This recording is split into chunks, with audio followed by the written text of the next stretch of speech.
하나님은 안 생명을 온천하보다 귀하게 여기시고, 그렇기 때문에 그분의 백성들이 이 땅을 살아갈 때 바로 그 마음으로 서로의 생명을 아끼고 존중하며 살기를 원하십니다. 오늘 우리가 말씀을 읽으셨는데 이 말씀은 도피성 규례입니다.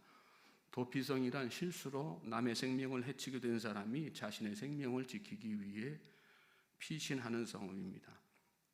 누군가로부터 피해를 당하게 되면 받은 그대로 돌려주어야 속이 편한 것이 사람의 본성이기 때문에, 더군다나 고대 사회는 그것이 자신의 가정과 혈통을 보존하기 위한 가장으로서 또 가문을 이끌어가는 리더로서 마땅히 해야만 하는 일로 여겨지는 그런 사회였기 때문에, 비록 그가 고의성이 없었다 할지라도 복수의 칼날을 피하기가 쉽지 않은 그런 현실 속에서 살 길을 열어주신 것이 도피성 제도인 것입니다.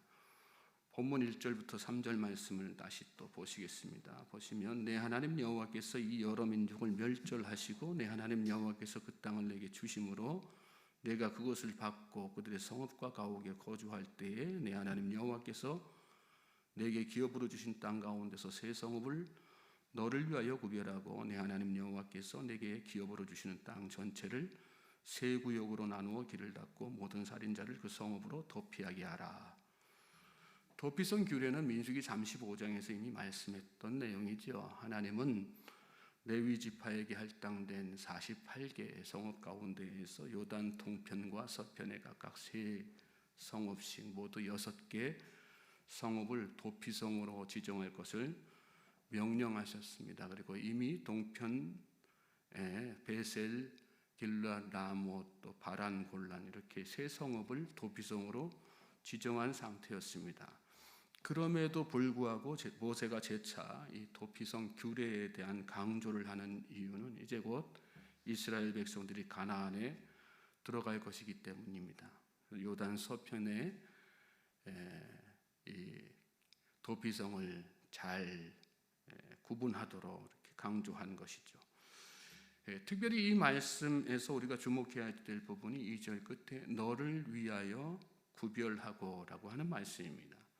같은 내용을 다루고 있는 민수기 본문에서는 너희를 위하여 라고 말씀했습니다. 도피성 제도가 실수로 사람을 죽인 그 사람만 위한 것이 아니라 이스라엘 백성 전체를 위한 것이라는 말씀입니다. 왜 그렇습니까? 몇 가지 이유를 우리가 찾을 수가 있는데, 첫째는 누구라도 가해자가 되지 않으려는 보장이 없기 때문이죠. 4절 5절을 보시면 그래서 구체적인 실수의 사례들을 들어서 그 부분을 강조하죠. 살인자가 그리로 도피하여 살만한 경우는 이러하니 곧 누구든지 본래 원한이 없이 부지중에 그의 이웃을 죽인 일, 가령 사람이 그 이웃과 함께 벌목하러 살림에 들어가서 손에 도끼를 들고 벌목하려고 찍을 때에 도끼가 자루에서 빠져 그의 이웃을 맞춰 그를 죽게 함과 같은 것이라. 실질적인 이런 실수의 예를 들었습니다. 이런 사람은 그 성읍 중 하나로 도피하여 생명을 보존할 것이라. 이 도피성 규례 통해서 먼저 깨달아야 되는 것이 무엇입니까? 바로 이것이죠. 실수하지 않는 사람은 없는 거예요. 여러분, 세상 살면서 실수는 누구나 다 할 수 있는 거죠. 우리가 살다 보면 다 크고 작은 실수들을 하고 삽니다. 문제는 뭘까요? 나의 실수는 쉽게 잊어버리거나 아무것도 아닌 일로 나 스스로 치부하면서 살지만 남의 실수는 크게 보고 확대한다는 거예요. 용서하지 않는다는 거예요. 하나님의 백성들은 상대방의 실수에 관용하는 삶을 살아야 하는 것입니다. 믿습니까? 상대방의 눈에 있는 티를 찾기보다 내 눈에 있는 들보를 먼저 보는 거. 예수님도 그런 말씀하셨지 않습니까? 그냥 하나님의 백성이 된다는 것은 먼저 나 자신을 돌아보고 상대방의 입장에 대해서 헤아리는 것. 그것이 하나님의 우리를 향한 사랑이고, 예수님께서 우리를 위해서 대신 십자가에 지신 그 놀라우신 은혜와 사랑 가운데 포함되어 있는 깊은 뜻 아니겠습니까? 저는 저와 여러분이 그런 마음으로 세상 살 수 있길 바랍니다. 나를 먼저 돌아보고 상대방에 대해서, 그러므로 말미암아 관용하며 이해하며 사는 것, 그것이 하나님의 백성된 성도의 삶인 것이죠. 두 번째는 실수로 사람을 죽인 사람에게 피해 복수를 하는 것은 살인하는 죄와 똑같기 때문입니다. 하나님은 도피성 제도를 통해서 이스라엘 백성들 가운데 또 다른 그런 살인죄를 막도록 하신 것입니다. 6절 보시면 그 사람이 그에게 본래 원한이 없으니 죽이기에 합당하지 아니하나, 이런 말씀이 나오죠. 그리고 10절에도 네 하나님 여호와께서 내게 기업으로 주시는 땅에서 무죄한 피를 흘리지 말라. 이 얘기는 뭡니까? 실수를 용납하지 않음으로 말미암아 그 대가를 치르게 하는 것 자체가 또 다른 범죄라는 그런 뜻이죠. 그래서 하나님께서는 그 범죄를 막기 위해서 도피성 제도를 만들어 주신 것입니다. 마지막으로 살인자에 대한 보복 행위가 이렇게 과실치사자에게까지 적용이 된다면 이스라엘 전체가 어떻게 되겠습니까? 보복에 보복을 더하는 끊임없는 악순환이 반복되겠지요. 결국은 혼란에 빠지게 되는 것입니다. 도피성 제도는 이렇게 한 개인, 가정 그리고 사회 전체를 위해서 하나님의 크고 놀라운 섭리와 계획 가운데 만들어 주신 제도인 것입니다. 그러므로 이 기쁘신 하나님의 뜻과 섭리를 우리가 마음속에 생각하면서 도피성 제도에 대해서 묵상하고 또 삶에 적용할 수 있게 되길 바랍니다. 특별히 이 말씀, 이 도피성 제도 가운데 우리가 계속해서 생각해야 되는 것은 무엇입니까? 누군가 나에게 실수하고 잘못했을 때, 나에게 해를 입혔을 때 먼저 역지사지의 태도로 나도 그런 연약한 부분이 있다는 생각 가지고 관용 베풀면서 살아야 되는 거죠. 또 그렇게 나에게 실수하고 잘못한 것을 용납하는 것이, 그것이 하나님의 크신 사랑이라고 하는 것, 우리가 다시 한번 깨닫고 그 사랑에 감사하며 살아야 되는 것입니다.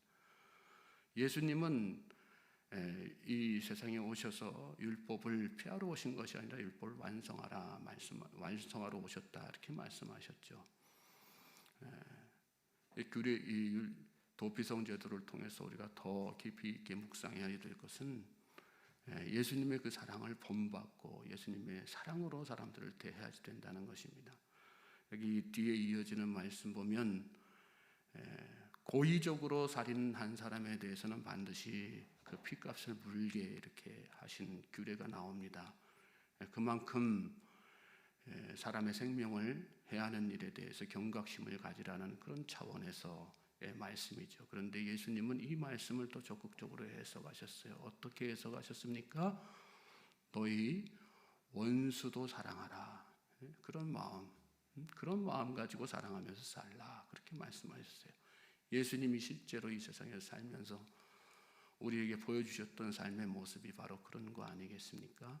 예수님은 실수로 잘못한 사람뿐만 아니라 원수까지도 다 사랑하신 분이십니다. 그리고 그 사랑으로 우리 그리스도인들이, 예수님의 제자된 사람들이 세상을 살 것을 말씀해 주신 분이십니다. 그러므로 우리가 예수님을 바라보면 상대방의 잘못이나 실수들 용납할 뿐만 아니라 원수된 자까지도 다 사랑하는 마음으로 품고 또 용서하며 살 수 있는 것입니다. 그것이 오늘 우리를 향한 이 도피성 규례를 통해서 깨닫게 하시는 하나님의 기쁘신 사랑과 은혜라는 생각을 가지고, 여러분 이 새벽에 특별히 여러분이 살면서 여러분에게 누군가 실수하고 잘못한 그런 사람들이 있습니까? 그 사람을 용납하고 용서할 수 있는 마음 갖게 해달라고 기도하십시오. 또 나아가서 여러분에게 정말 원수와 같은 잘못을, 고의적인 범죄라도 저지른 사람이 있습니까? 그 사람까지도 품고 사랑할 수 있는 예수님의 마음으로, 십자가의 사랑으로 그렇게 사랑을 실천하며 살 수 있게 해달라고 여러분 기도하실 수 있길 바랍니다. 너무나 특별히 이 새벽에 기도하실 때 여러분 마음속에 아직 용서하지 못한 그 사람을 생각하면서 그를 위해 중보할 수 있는 이 새벽의 기도 시간 될 수 있길 바랍니다. 그리고 그런 마음으로 이 하루 살아갈 때 하나님께서 우리 삶 가운데 놀라운 축복의 은혜, 하나님 나라의 복된 삶을 허락하신다는 사실을 다시 한번 잘 깨달을 수 있는 귀한 시간 되실 수 있길 바랍니다.